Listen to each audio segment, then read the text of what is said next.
those times, he was in the Birmingham jail, and he wrote the most famous sermon, a letter from Birmingham jail, on the margins of a newspaper, and had to have it smuggled out. And what did it say? What did it preach about?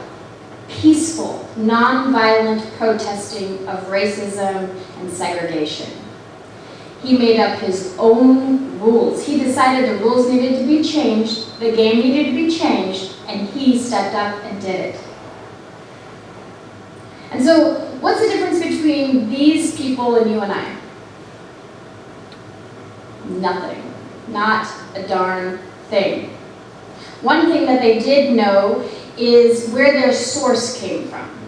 They knew that it wasn't from their partner, it wasn't from their family, it wasn't from their job or their boss, it wasn't from the government. Their source came from within.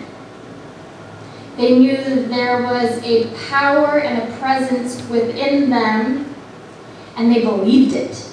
They believed what that call within them was telling them. Do we believe what that call within us is telling us? Can we feel it? Do we make room for it? Do we open our hearts to hear it?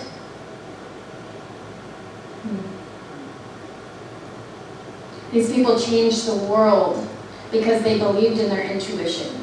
They believed in the divine call from within them, and they knew that in making up their own rules, they would be fully supported. Not that they wouldn't be knocked down, not that they wouldn't get thrown in the slammer, but they would be supported. And they were. And the third aspect of an outlaw state of mind that I want to share with you this morning is we live and let live. We live and let live. There is a power in knowing that each and every one of us is a revealer of truth. That every single one of us here has an equal parts divine, are in equal parts God. Every one of us. And what is it that Troward says? He says that if God is ever to be anywhere, it has to be absolutely everywhere in its full force at all times. If we could ever possibly say that there is a divine presence, that's all there is, then all of it has to be precisely everywhere at every moment. Right? Right? Yeah. And so when we, as a minister, I would never tell you what to think. Why? Because you are the divine expression of God. You know what to think. But I would teach you and share with you and support you in how to think in a way that serves your soul and supports your betterment, right? And this is what we can embrace and do together for each other, because when we recognize and can embrace that we don't give a damn, when we step outside of that box that we were confined in, when we begin to make up our own rules, all the judgment and criticism and condemnation for others, it just kind of falls away. Because we have the faith and the understanding and the truth and knowing that they are a divine revelation of God just like you are. It just might not be showing up in a way that you can appreciate, right? Yeah. Yeah. And sometimes it certainly is not, is it? I have this, do you guys remember the Macintosh commercial from the 90s about the crazy ones?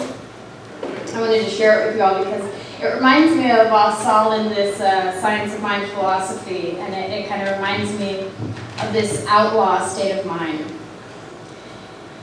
And it says, here's to the crazy ones, the misfits, the rebels, the troublemakers, the round pegs in the square holes, the ones who see things differently. They're not fond of rules, and they have no respect for the status quo. You can quote them, disagree with them, glorify or vilify them, but the only thing you cannot do is ignore them. because they change things.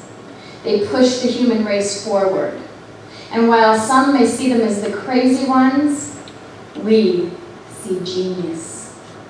Because the people who are crazy enough to believe that they can change the world are the ones who do. Yeah. That's us.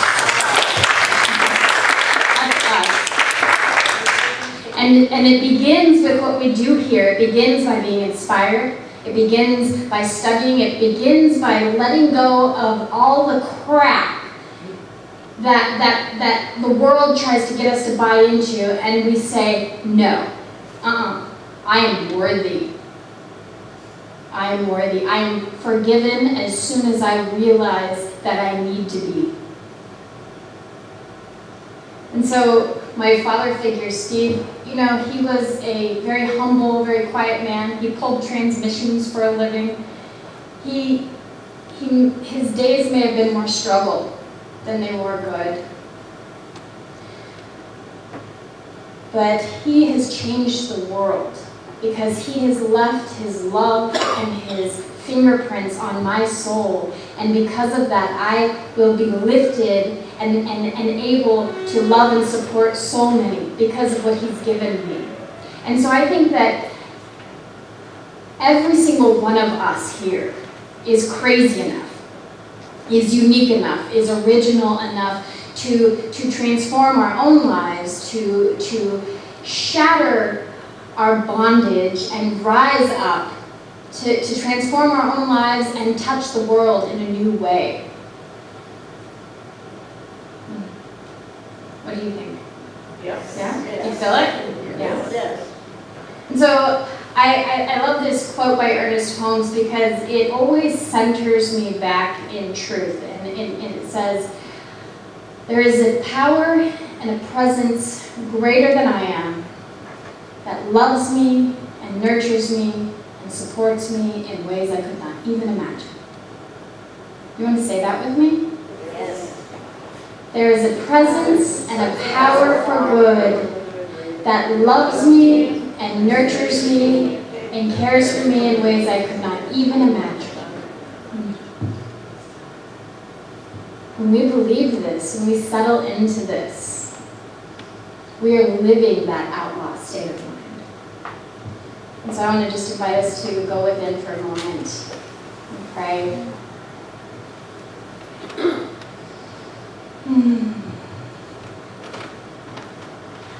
Just sensing, feeling right here in this moment, the very presence of a divine good, the embodiment of all that God desired, this one thought that I call God, that one thrust of life coming into this world and creating all that we see and know. We are miracles made up of particles held together by an intention for good. Wow. How beautiful, how wonderful it is to know this. How wonderful it is to know that we are in a group of people who recognize the joy and the privilege and the beauty of life. In this outlaw state of mind, I invite us to embrace not giving a damn. I invite us to embrace making up our own rules and embrace allowing others to live their lives the way that they see fit.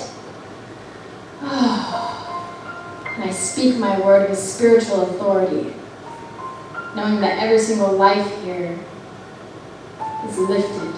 We are lifted in consciousness for the work that we've come together to do. And so it is. So it is.